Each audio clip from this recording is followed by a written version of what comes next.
Happy Tuesday. It is Tuesday, August the 3rd, the year 2021. And welcome to another edition of Tuesdays with Thom. So, football season is around the corner, thank goodness, because it's time to play games, which is much better than listening to them talk about how terrific Tom Brady is and all that fake speculation about Aaron Rodgers, who wasn't going to come back to Green Bay, but who backed down after all that talk about never playing for Green Bay again. And guess who he's going to play for this year? Green Bay. You see, $50,000 for every missed practice. I think that changed his mind. Hopefully, the colleges will be able to play a full season without COVID interruptions. After the big announcement about image and likeness in college ball, things seem to have gone quiet. But when talking to my former teammates and others, we'll see how long it is before we hear about 18-year-olds saying they've gotten ripped off by shady agents and lawyers. And then there's Oklahoma and Texas wanting to join the SEC. Things have changed.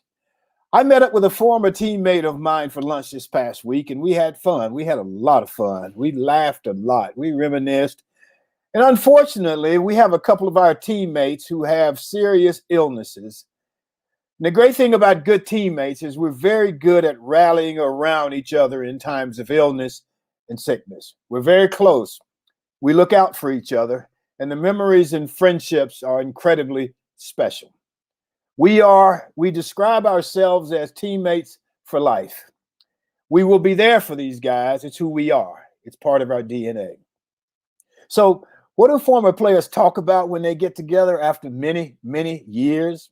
You know what we talked about? We talked about the games that got away, the ones we lost. My teammate started that part of our discussion by pointing to his ring finger and saying, he said, "Thom, you know, we never got the ring." And I knew immediately what he was talking about. We won many games in our times on the field. My sophomore year, we won 10 games and lost one. My senior year, we won 10 games and lost two, finishing number 5 and number 8 in the country. Funny, we think about it. In those 2 years, we won 20 games and we only lost 3, but all we could talk about were the 3 that we lost. Those 3 cost us our rings. My sophomore year, we only lost to LSU in Baton Rouge. We had a team full of first-time starters. Most of us had never played before. All of us had never played in Tiger Stadium. And those Tigers, they jumped on us early and didn't let up until it was over. We lost 35-7 on what we considered a freaky night in Baton Rouge. To this day, we've never seen the film of that game. The coaches never showed it to us. It was smart coaching because the rest of the year, we were undefeated. We knew we were better than we played that night, and we didn't get to watch the film, and we just put it out of our mind. The next game we played Georgia Tech, they got up on us 14-0. We beat them 28-14. This past NBA season, there was a lot of talk and speculation about Chris Paul, the guard for the Phoenix Suns, not winning a championship. People talk about Charles Barkley not winning the championship. It's a very difficult thing to win a championship. In my senior year, we lost to Florida 25-14. And Alabama 17-13, a bounce of a ball, a dropped pass, a toe on the sideline, a fumble, and there went our championship, our rings. It's funny, with all the years that have gone by, with all the success we had, we've both talked about the ones that got away. There were so many things we could brag about from those years. We were 7-0 before we ever lost a game in my senior year. After we lost to LSU in my sophomore year, we won the next 6 games. We never lost a home game either of those years. We beat top shelf teams those years: Alabama, Georgia, Florida, Miami, Tennessee, back when they were good, Texas, Georgia, Miami, but Texas and Colorado, I'm sorry. But these many years later, sitting with my teammate, who didn't wear his mask, by the way, we remember the ones that got away. We didn't get the rings, but we had a great lunch. So, moving on. Our G-List guest today is sponsored by Mainstream Financial Group. Mainstream Financial helps to bring financial vision and clarity to your retirement plans. Today, Mainstream Financial brings you our G-List guest, Chandra Scott, Executive Director of Alabama Possible. Alabama Possible is a nonprofit whose vision is to ensure that all Alabamians have the opportunity to lead prosperous lives. And so Chandra Scott has been the executive director of Alabama Possible since October 26, 2020. She was previously the director of strategic outcomes for the Mobile Area Education Foundation in Mobile, Alabama, of course. She has provided strategic direction and branding as an advocate for education equality for more than 18 years. So Tuesday with Thom, of course, is sponsored by our partners, the Best Girl Consulting Firm. Who and what is Best Girl? Well, I'll let the voice tell you. Best Girl is a consulting firm that provides customized leadership, access and inclusion, public relations, communications, and organizational consulting services. Clients include Fortune 500 companies, utilities, higher education institutions, small businesses, and associations. Best Girl's team of consultants, led by Joyce Gilly-Gossam, Emily Hedrick, and Sean Jones, partners with business and education clients to promote organizational effectiveness, communication, motivation, and leadership, with always an impact on the bottom line. Best Girl's customized consulting services include strategic planning, corporate communication, executive coaching, fundraising, and economic development. It's the solution that fits your need. So let's get to our roundtable regulars and introduce Barbara Wallace Edwards and Michael Walker. Barbara Wallace Edwards is a Mobile, Alabama native, currently living in Birmingham. Good morning, Barbara Wallace Edwards. How are you? Good morning, Mr. Gossam. I'm doing well this morning. Thank you. And how are you? I'm doing just great. I am actually in Birmingham today. So, yeah, it's always good to be home. Birmingham's my hometown, and it's still my home in a lot of ways. Oh, yes. So what's going on in your world? Well, Thom, I'm just trying to continue to stay safe, still wearing my mask, of course. And I wanted to say congratulations to an incoming Auburn freshman, the gymnast, Sunny Lee, who is a triple medalist winner for the Olympics. She's won a gold, a silver, and a bronze medal so far. So we're looking forward to our gymnastics team doing great things this year with her joining our team. Yeah, she's going to be a phenomenal team member. Where is she from? You know, Thom, I really don't know her history. I'm going to have to look and check into that and find out exactly where she's from. But yeah, I think Auburn had been looking at her for quite some time and was fortunate enough to sign her to a commitment. So we're looking forward to having her on the plains this fall. Oh, you mean she's actually going to get a scholarship? She's actually going to get a scholarship. That's what I understand. It's a little inside joke. So. Okay. Let's get Michael Walker on here. Michael Walker, how are you, man? I am doing well, Thom, this morning. I hope you and Barbara both are doing well. We are. Let me go back and say Michael Walker is from Atlanta. He resides in Atlanta, Georgia, actually outside of Atlanta. But it doesn't matter where you live in and around Atlanta. Everybody says you live in Atlanta. So. That's right. That's right. What's happening with you, Michael? Well, before I get to that, I just want to say Sonny Lee is from Minnesota, I think. Oh, okay. Go ahead, Michael. I'm sorry. And Auburn had an inside connection on that. Her brother, the gymnast head coach at Auburn's brother was her coach up there, and did a little recruiting that way. And from what I understand, she already has been approved by the compliance department for name, image, and likeness. So they're working on making money for her already. All right. Well, that's good. Well, that's one good thing I tell you about this round table is if Barbara doesn't know, Michael will know. That's how we do it. We're a team. Right. We're a team. Okay. Let me talk about a few things here that of a note. First of all, special enrollment will end on August the 15th. As you know, when COVID came out, the former president would not offer a special enrollment for people that were uninsured to sign up on healthcare.gov. President Biden did do that. However, it's going to end on August 15th. So those of you who do not have insurance, you've been laid off, you need some help, and they have increased the subsidies. So you can sign up on healthcare.gov by August 15th. Also of note, the University College of Medicine in Houston, they are opening up a clinic for the uninsured in Houston. And that's the first of many that's going to be opening up around the country. And people that do not have insurance, they can, for a monthly fee of a small amount, they can have access to a primary care or a telehealth or laboratory services. Moving on with what's going on with COVID. Let me ask you something before you go to the next thing. So okay. if this is, you said this is happening in Houston. Yes, so do you have, but it's going to be happening around the country. So you don't have to be in Houston to take advantage of this, or can you take advantage of it in Houston? And you can take advantage of it in Houston. Yes, there will be other clinics that will be opening. Okay. The report said that it was the first of a few that will be opening. So okay, I'm sorry for cutting you off, but I wanted to get that point clear. Go ahead, Mike. Okay, there's a couple other things of note. Unfortunately, Florida and Texas are responsible for a third of all the new U.S. coronavirus cases last week.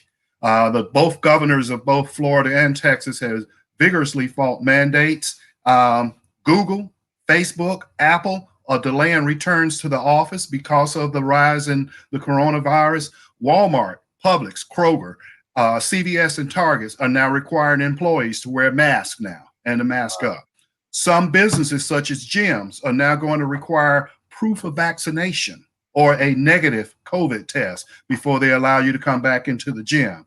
And many healthcare professionals around the country are beginning to feel a strain. In certain areas where there are hotspots, they are now in a situation where they don't have enough ICU beds. And I heard just the other day that I think it was somebody, it may have been Oklahoma or somewhere, where they were now sending children over to Texas because they were out of room. And this new variant is attacking the younger people now, whereas the first wave came against older people. So we're now trying to really get people to go and get vaccinated. Please do that. If not, at least go get some insurance so that you can be treated.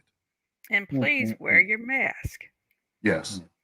That's the easiest executive decision to make, is just wear a mask. Yes. So let's talk about executive decisions. You just took the word out of my mouth. So if in fact either one of you were executives in this position, would you force people to wear the mask? Most definitely, Thom. I certainly would. Now you're a politician and you're trying to win re-election. So I'm going to ask the question again. Would you force people to wear the mask? Thom, dead people can't vote. So if they don't wear their mask, they're going to end up in the hospital, and some of them may end up losing their lives. So it doesn't matter. I would be more concerned about people's lives and their livelihood rather than a vote.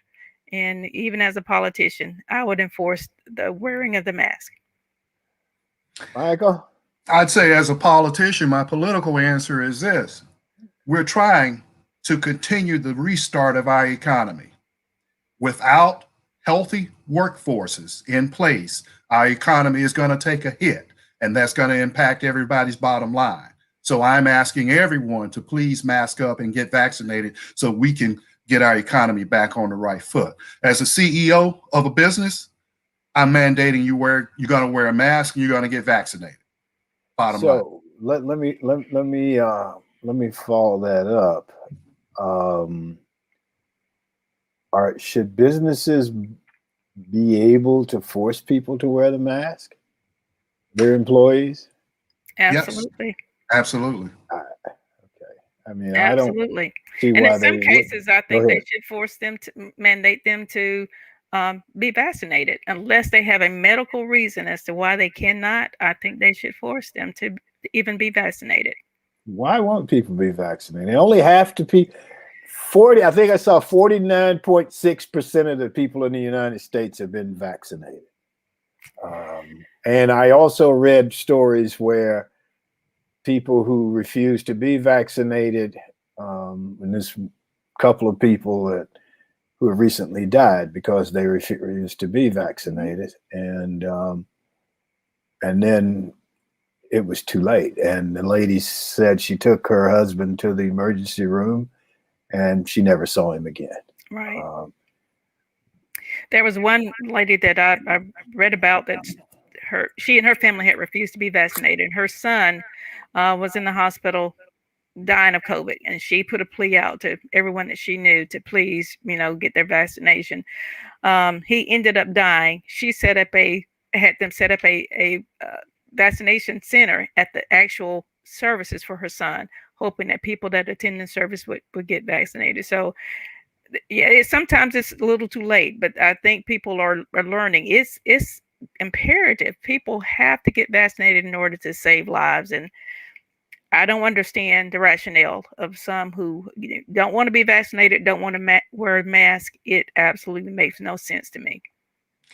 Yeah, I have to echo those same sentiments. I recently saw a story about a guy who refused to get the vaccination and said it was a hoax, and he came down with COVID, and I think he tweeted out, "I should have just gotten a damn shot." Mm-hmm. And those were his last words. Oh man. And the other thing I caution people about is that I've heard from several healthcare professionals that people come down with this Delta variant because it's more transmissible. That's the reason for wearing a mask. It's so easily transmissible. But this particular person got it and was in the hospital and was on oxygen and started saying, "Well, can I just get the shot now?" And I said, "No, it's too late." So what I want to say is it's like having insurance. A lot of people want to wait until they need it and then try and get it. Right. You can get it then. Right. This is something where you have to be proactive, not reactive. Right. And even if you were to come down with COVID and you didn't get the shot, you have to wait a certain amount of time after you have been diagnosed with COVID even to get a shot for it to work. So this is something that has to be done before you get it. Right. Preventative medicine. And that's the problem with the U.S. healthcare system, is that we've been in a train of reactionary medicine. And we're trying to change that dynamic to preventative medicine. But as you see, the issues we're having with people now that cannot put two and two together and say, okay, this COVID thing is coming out, vaccination will help me not get COVID. They're like, hey, I won't get it or whatever, or don't believe in it. Then when they get it, they want to get the shot. You can't, it's too late. Mm-hmm. And I still don't understand the political ramifications there. Why are there certain people in certain political parties who are so against it, but yet their leaders in that particular political party have already been vaccinated? So they're speaking out against it. They've been vaccinated, and these people are listening to them saying, okay, I'm not going to get my vaccination. But, again, these senators and former presidents have been vaccinated. Well, Barbara, you grew up in Alabama just like I did. Yes. And you know that people in Alabama have a tendency to vote against their own best interest. That is so true. From the time, we had George Wallace for governor for 20 years, and he would spit out all kinds of venom, and people would go along with it all the time. When I was in college and playing football, my number was number 49. That was sort of significant from the fact that we were always 49 in all the things that mattered. Right. As a state, yes, you're right. So true. It was always, when I was growing up, it was always thank God for Mississippi. They were 50th and we were 49.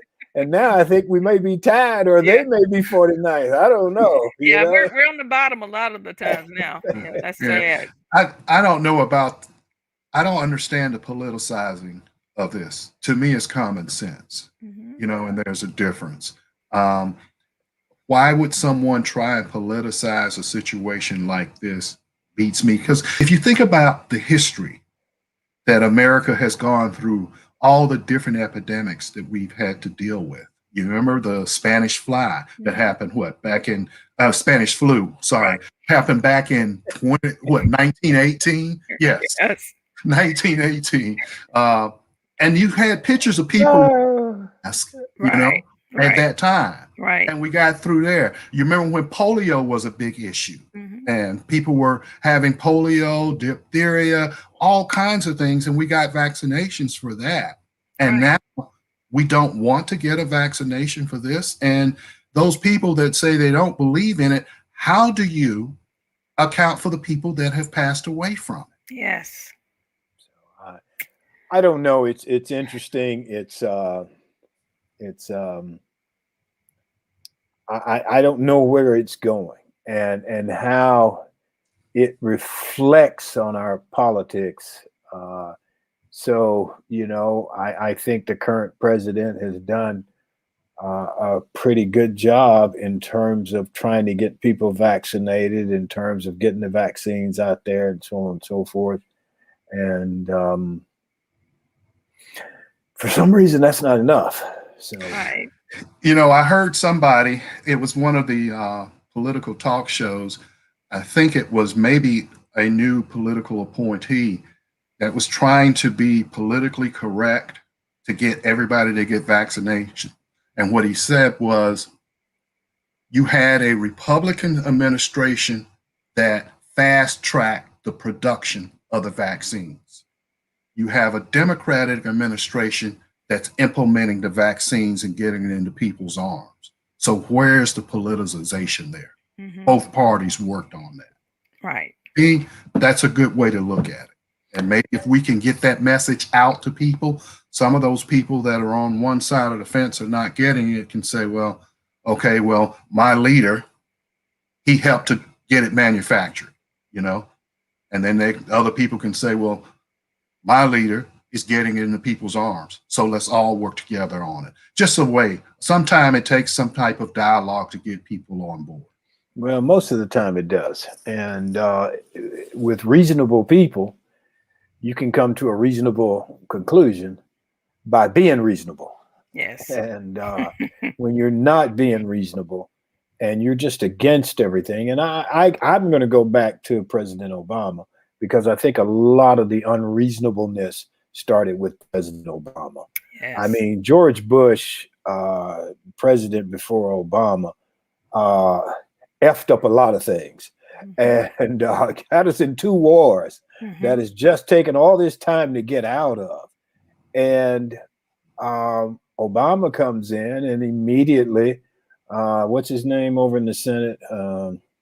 Your friend, Michael.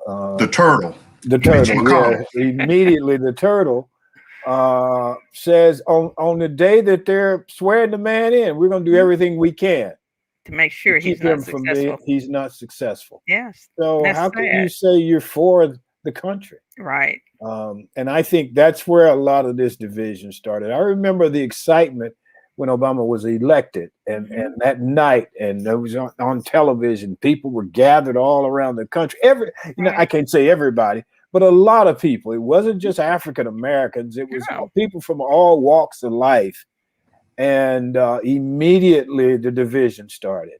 And I don't think and then I can't say we elected him, because I sure as hell did. But this guy before President Biden came on, just basically furthered the division. Absolutely. And to me, for nobody's benefit but his own. Absolutely. So anyway, any other comments before we move on? Not really COVID related, Tom, but I just want to give out a shout out to Florida A&M University, who is the latest university to forgive student debt. I think totaling like $16 million.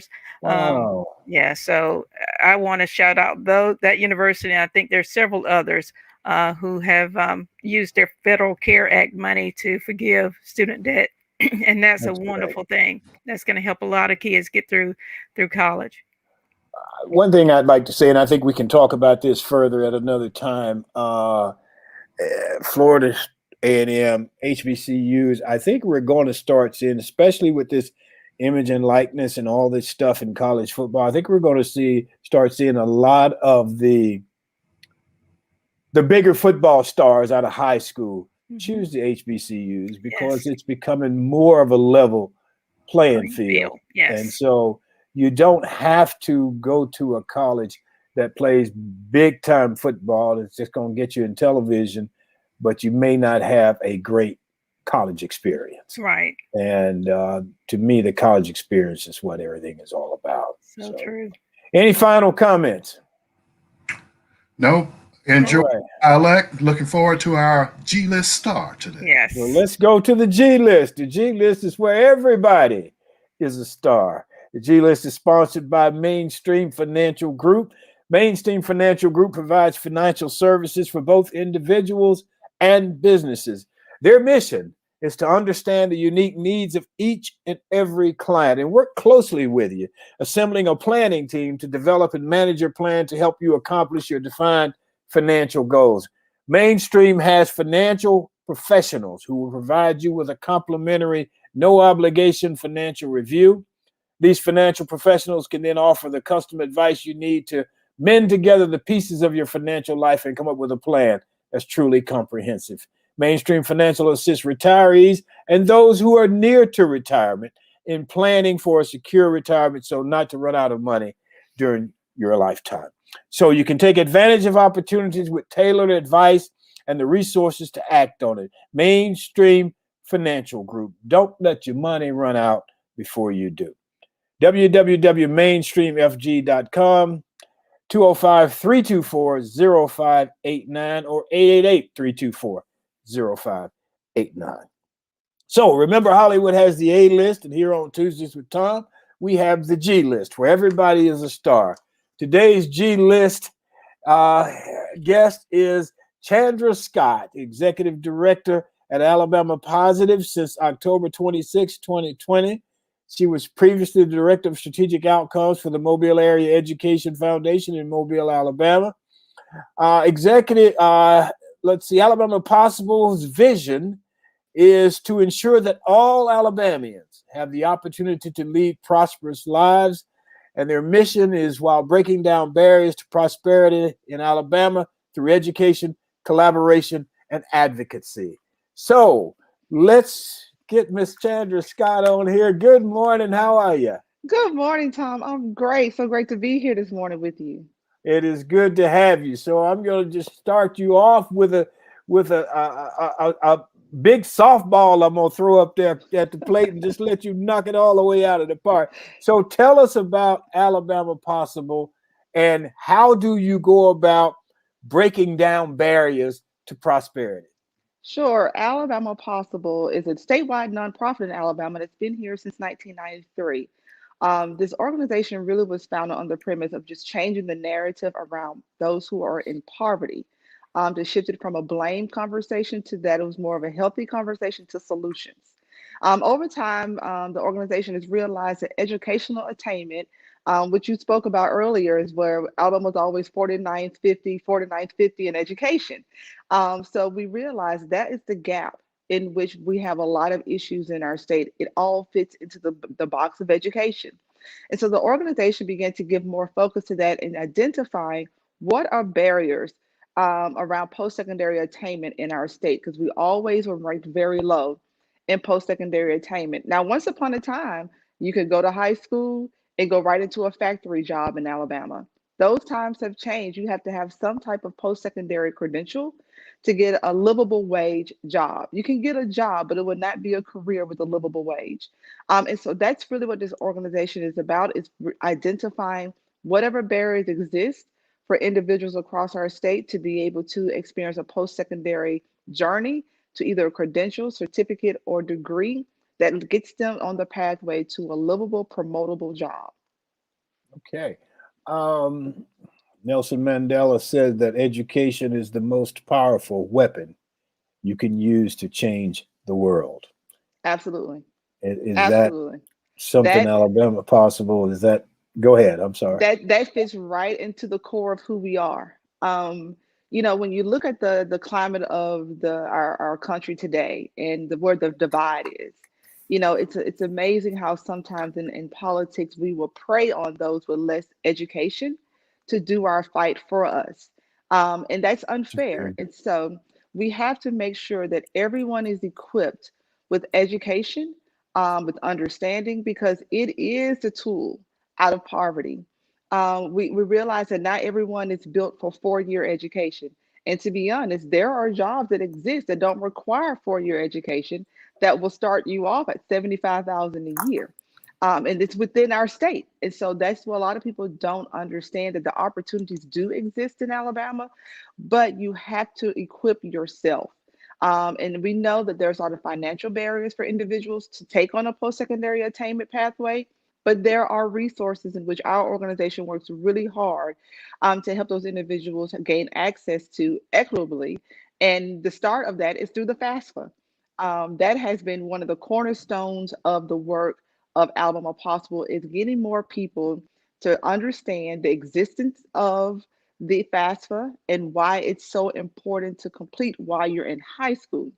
Many high school students have this perception, especially our young men who think they're going to play football and think they're going to get an athletic scholarship. And they think, oh, I don't need to complete the FAFSA, which is basically a door opener to any and every financial aid at any college now. I am grateful to see many colleges now are requiring a FAFSA on file before you can even gain access to their institutional scholarships. Because now they've learned, well, if a student has some Pell Grant money, we don't have to give as much scholarship dollars. We could just fill in the gap. And so they have gotten smart on how to better allocate that money by requiring a FAFSA being on file for that particular student. And so that's one of the things we really work hard to raise awareness across Alabama. We have such a low FAFSA completion rate in our state, which research has shown time and time again, and we say it so many times till we're blue in the face, is that if a person completes the FAFSA while they're in high school, they're 92% likely to enroll in a post-secondary pathway that following fall, which means if they complete the FAFSA, 92% of them will go on to get some type of certificate or degree. Right now in our state, we're sitting around 43, 44% FAFSA completion. That is unacceptable. So that's telling us a very small percentage of our students in our state, less than 50%, will go on to a post-secondary pathway, which means post-secondary enrollment will hurt at our institutions in our state. And who usually hurts the worst in that track? Our HBCUs and our predominantly Black community colleges. And so we have to realize that there is a line of equity that sits here. And we have to be honest about that narrative and really put it out there that the students who need this support the most usually don't even know it exists. Families of these students are usually not college going parents. So their child is a first generation student. They don't even know what the FAFSA is. And well, before you leave that, would you tell them what it is? Yes, and I was just about to do that. So I'm glad you prompt me for that. So no, you're right, because we do this so much, we take for granted that, we got to describe what it is. So the FAFSA is the free application for federal student aid. That's what it stands for. It's an application that students have to complete along with their parents. I have to say the government is trying to get smarter about decreasing the number of questions and make it more simplified. But basically, it allows students and parents to complete this application to really show their financial need in order to gain post-secondary access. Once a student completes this application, they're approved or even fully or halfway. So a full approval gets you over $6,400. Most students at least get a little over $4,000 in our state. Just because 4,000 per year? Per year. Okay. Per year. And so in Alabama, that just about can afford you free access to college at a community college. And so we have to be aware of the narrative that's not being set for our students. Everyone wants to go to the flagship institutions, albeit they are great, but they lead to debt. And if a child has an experience where life happens, as I call it, where you end up in college, a huge institution where you have lots of debt, life happens and you leave with some college, no degree, and lots of debt, you start life off on the wrong foot. And so we want to make sure that students not only think about they want to go to a huge flagship, but when you complete your FAFSA, think of a financial plan along the way, not just your academic plan. Do you want to leave college with X% of debt or a lower percent of debt? And so you need to look at which institutions best match not only your academic needs, but your financial needs as well. And that's a conversation that a lot of students don't have. Like I said before, because a lot of parents don't know to have it. They want to see their child go to the flagship, go to the huge institutions, but they don't think about what are you setting your child up for long term, for around debt. And so do you want them to start off in life with $80,000 worth of debt? And we know what that does to them for home ownership, for their credit ranking. All of those things become into play because if they don't get the job that's going to allow them to be able to pay that student loan, then they're really going down a rabbit hole of financial prosperity. It's just not going to happen. And the whole work around Alabama Possible is to remove barriers to prosperity. We do not want to set students up for failure, especially financially, because we want to end generational poverty in our state. So we start with the work of FAFSA because we know it is a game changer for many students in our state. I have witnessed it firsthand. One particular student who was in high school, very bright student, he was a drum major at his high school, very well known, but his mother was very ill. She couldn't even afford a college application fee of $35, but they knew nothing about the FAFSA. And so we had to make him aware that, get him to complete that, and he was able to go on to a community college free, and then he had transferred to a four-year institution after he completed his 2 years. That is a viable pathway. So he has completed community college for free, and he's having to pay minimum dollars at the four-year institution. And so now his leaving college will not leave him strapped with debt because he took a pathway that worked for him and his family and not necessarily just targeting the institution because it was popular. And so that's one thing we have to change the mindset of our students across our state, that it's just not always the smart direction to go around popularity. You have to go to an institution that's going to embrace you as well as provide you with an outcome that you're not strapped with debt when you leave. I just read an article this morning, not to, to blast the University of Alabama, but it was a story about a young man who went to the Marion Institute, Military Institute. He was bored there because he didn't have the flashy college life as University of Alabama. So he would drive there on the weekends just to experience life on a huge campus. But then he decided, I'm going to transfer because I want to have that fun too and not go to the Military Institute anymore. Well, lo and behold, then he graduates with a pile of debt. So he has started life with a burden on his shoulder versus starting life with excitement and exhilaration. And so that's what we don't want to do to our young people. We do not want to start them on a path where they're burdened and now they're making decisions in reaction mode versus proactive mode. And that is detrimental to anyone's future. So let me say, so I hear you saying you don't choose a college because you like the football team. And I shouldn't laugh. So let me ask you this. So this young man, he's coming out of high school, he's a junior and he or she is planning for their future. How do they find you? How do they find out all this information that you're giving us? Sure. So Alabama Possible obviously can be found on the website, alabamapossible.org. We have various tools. We have a help desk that students who are and parents who have questions about any post-secondary enrollment process. There are students who don't understand how to create the application. Exactly. They get stumped on that. And so we have individuals that answer the call or text at our help desk, which the information is on our website, that you can get that one-on-one, step-by-step guidance to either completing the FAFSA, completing your application process, or if you just don't understand the ropes at all, where to even start, we will help you establish your game plan to your post-secondary journey. We are very aware sometimes students are maybe in rural areas and the counselors just are stretched thin and can't get to every student, or they're in an urban high school where it's so populated, the freshman class itself is maybe 1,300 students and the counselor can't get to everyone and that parent just needs just some guidance. That's what we're here for. We have individuals who are ready to answer their call or text to be able to answer those questions and walk them through. So let me go to Michael and Barbara, but before I do, I want you to just quickly tell me what the website information and a phone number. Some Sure. So contact information. our website is alabamapossible.org. And our phone number, you can reach us at 205 And again, we are ready and willing to take every parent and student's call and help them really understand post-secondary access in Alabama and how we can help them gain success long term. That's great. Thank you. So let's go to Barbara Wallace Edwards and Michael Walker. Barbara, you're up. Good morning, Ms. Scott. How are you today?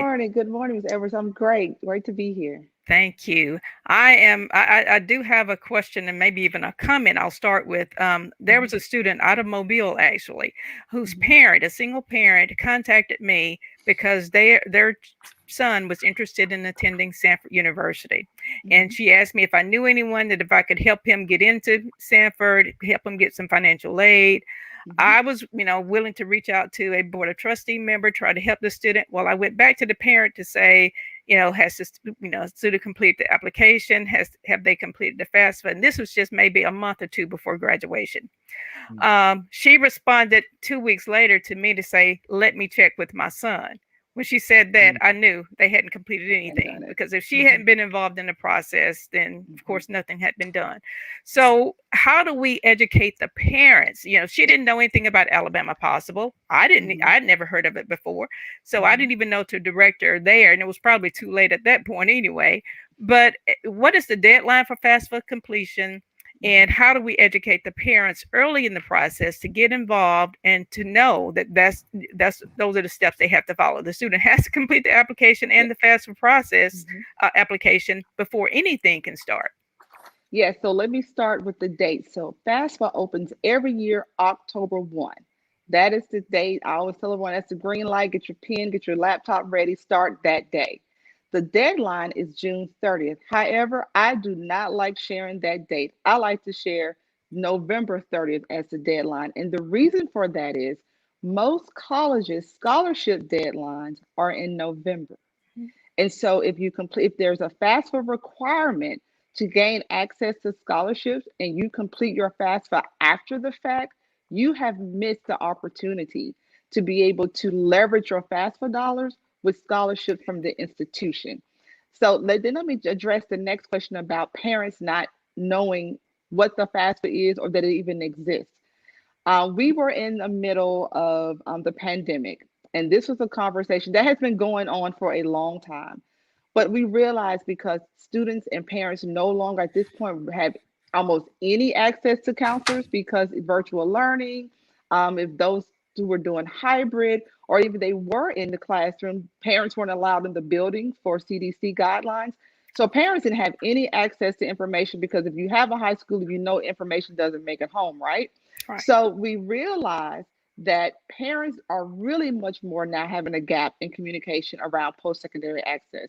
So we decided this is the best year for us to advocate for making FAFSA completion a high school requirement for graduating seniors in Alabama. Yes. Now, I'll be honest, that was an uphill battle. You would be shocked. Well, maybe not shocked, but I will use the word disappointed in how many people wanted to be against such a policy. We went before the state school board 3 times, advocating for the necessity of this, really showcasing how parents don't know this is a way. That way now it becomes on the senior checklist. Every parent loves senior orientation day because they're either celebrating a child is leaving home or celebrating the milestone, whichever one works for them. Right. But they show up on senior orientation day and they're looking for that sheet that has a checklist of to-dos and deadlines. Now FAFSA will be on that checklist. Wonderful. Whereas in the past, it was not unless someone in the school who was intentional about it put it on the checklist. Now, it did pass, thank goodness. Thank God. It was a close vote, but we did get it to pass. And so this fall, every graduating senior will have what we call as an opt-out model. We've realized there are some of those in the state don't like to use the word mandate. They don't want to hear the word policy when it comes to high school students. So we decided we're going to change it to say we have a FAFSA opt-out model. Everyone is automatically opted in. If you want to opt your child out, you have every right to do so. If a counselor or a principal recognizes there are disabilities that will prevent a child from going on to a post-secondary pathway, they have every right to opt that child out. But starting out, when a student starts school in a couple of weeks in Alabama, every graduating senior is already opted in and expected to complete a FAFSA. And what this does, parents who don't know or who would never hear like the parent you're speaking of, they don't even have to think about it now because they know when they see on their checklist, oh, this is something we have to get done for in order for you to graduate. We're one in 3 states, now 4 states that have done this. Alabama did a little different. Most states that passed this waited 2 to 3 years before they implemented the policy. Louisiana is the only one that has fully implemented this. We've watched closely how they've done, and I have to say the results are amazing. They are shifting the narrative in their state around high school graduation, around post-secondary attainment, and around debt. All three, which is part of the reason why we did this. And so they're already showing us it works. Let's just hope in our state that those who can get in the way don't get in the way. I believe in a third of people would just won't be on board, third would sit on the fence, and a third are with you no matter what you say. Let's just hope those who are not in the game for this just don't get in the way, because it hurts the students, not them. They have their education. They have gone on and been successful. Don't get in the way because it wasn't a barrier for you. Does not mean it's not a barrier for these students now, especially when we're the 7th poorest state in the nation. That's a lot of poverty in our state. We cannot block students from being able to gain access to financial resources to ensure that they break generational poverty. Yeah, great. Thank you. You're welcome. Michael. Yes, good morning. Thanks for being with us today. Good morning, Michael. Nice to see you.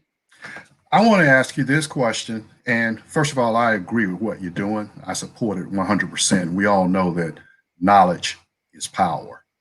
However, given that there's a lot of devaluing around college educations now, like a bachelor's degree and so forth, part of it is because of what you talked about, the debt and all of that other stuff, and people unable to find jobs. How does that impact your mission to reach those kids that do not believe in the value of post-secondary education? And do you provide resources for them to maybe even go to training school, or do you kind of reach those type of people and say, well, if you're not going to go to a college and get a college degree, there's a program over here that may help you? Absolutely. One thing about Alabama Policy, we're not promoting 4-year colleges. This is about any post-secondary journey that's going to get you to a quality certificate, certification, or degree. Only because we know the data around workforce in our state. If you want to gain access and employment to workforce that is sustainable, that is promotable with a livable wage, they require some type of certificate, some type of certification or degree. We are partnering with our Alabama Community College system. We have a robust number of community colleges across our state who are very much in tune with the workforce across the regions in our state. We are doing a much better now job. I have to say, I am proud of how high schools across the state now are promoting what you would call career academies, where they're now being much more in tune instead of just focus on academics, how you connect those academics to careers and workforce. Where they're now saying, okay, if you want to come to this high school because you want to be focused on aerospace, then this high school is doing a lot around aerospace and aeronautics. So students can come here and you can literally earn a certificate while you're in high school. And so that will give you access not only to that certificate, but businesses, I'm so proud to say, are being more proactive versus saying it's your job to educate and our job to hire. They're now realizing the value of being at the table with educators to help plan curriculum around certificates and trainings where students can do what we call stackable credentials. So you may start at a lower credential that continues to stack with another one that leads you to being a high quality employed employee. That's the narrative we're trying to create across the state at Alabama Possible. It is not about the old narrative of you graduate from high school, you pack your car up, your parents drive you to a 4-year institution, you get out the car, you pledge while you're there, and then you come home to a fantastic job that's paying you $80,000 or more out the gate. That is not the narrative. The narrative is Find out what your passion is. Get a stackable credential, certification to start there. It's about finding the post-secondary journey that matches you. Students have very, now, the internet is such a hot spot. Everyone wants to be a YouTuber and make money overnight.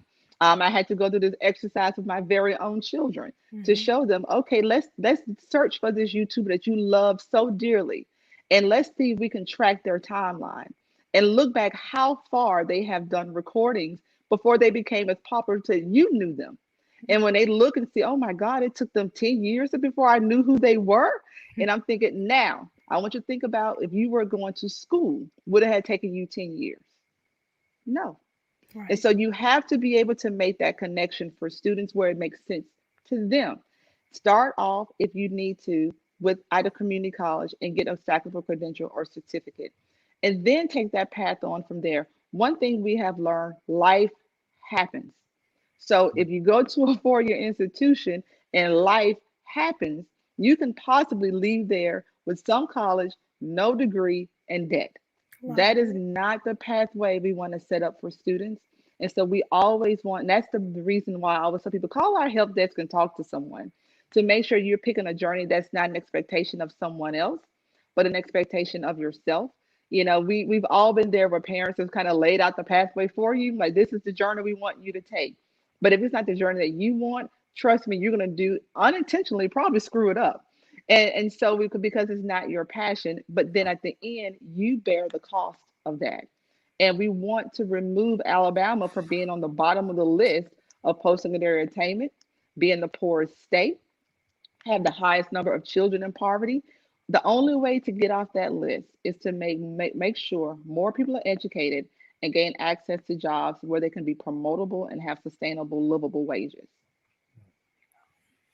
I want to, you know, when we all came out of college, you could get a job at a major corporation, AT&T, Bell South, Blue Cross, whomever.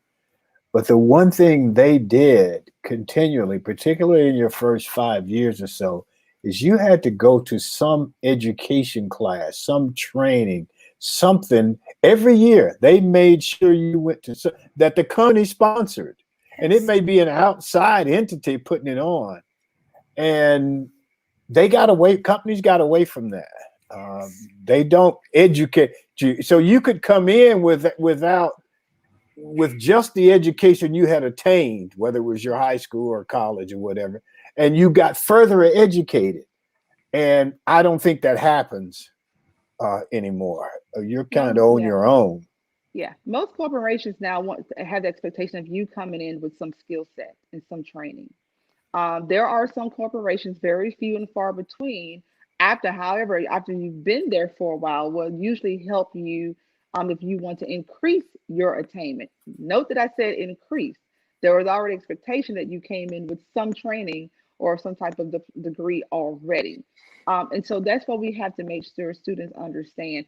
Now, I'll be honest, the narrative is shifting very slowly in that field because now people are realizing, especially the young adults now, because they're so in tune with how to work social media, how to work internet. They're gamers, believe it or not.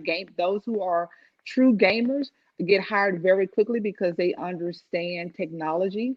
And believe it or not, their brains have now been programmed to think strategically because they're strategically doing something on that game. Some universities now even have um, um, degrees around gaming. Like you can Mm. actually go into that field, and because they're realizing there's a skill set that comes with these avid gamers between hand-eye coordination and strategic thinking and reacting. And that's an important skill set depending on what company it is. But the thing is, students have to realize that they're not going to gain access to these companies just because they knocked on the door. They have to come with a toolkit.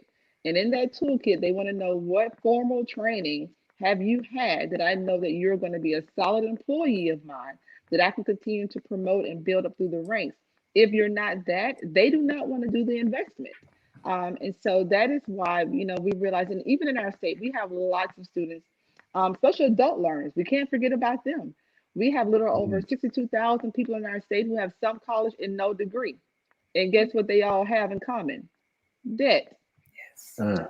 And so we have to always think about not only just those who are transitioning from high school going into college. What Right. about those adults who started somewhere along the line and didn't finish? How do we get them back onto a path to complete their post-secondary journey to be able to change their narrative? And thanks to COVID, as horrible as it's been, we're seeing an uptick in adults who are coming back. Good. At Alabama Possible, we do have a platform called Degrees When Due, where we assist adults into getting back into college, especially in partnership with our community college, because most of them, that's where they started. They started at a community college and didn't finish. And so we're finding ways and very, very creative. I'm very proud of our community college system. They're being very creative on how to forgive whatever debt was left behind so those students can come back. Now, we have a long way to go in that fight. You know, we are working at the state level and trying to advocate for, we have a debt forgiveness program in our state. We were going to keep their feet to the fire on that and really work that through, because we feel like the ROI for that is much bigger than them paying, forgiving the debt of those individuals who started and didn't finish. If we can get them to finish that degree and get into a career in our state, it changes everything about our state and the landscape and the ecosystem. And so we have so much work to do in our state, but at Alabama Possible, I have to say our 4 pillars are post-secondary access, post-secondary success, advocacy, and collaboration. All 4 are important to this work, to be able to change the narrative of Alabama to stop being the 49th or the 50th and always fighting with Mississippi for a spot. The only way to change that narrative is to change the level of post-secondary attainment, to alleviate the poverty in our state. Thank you so much.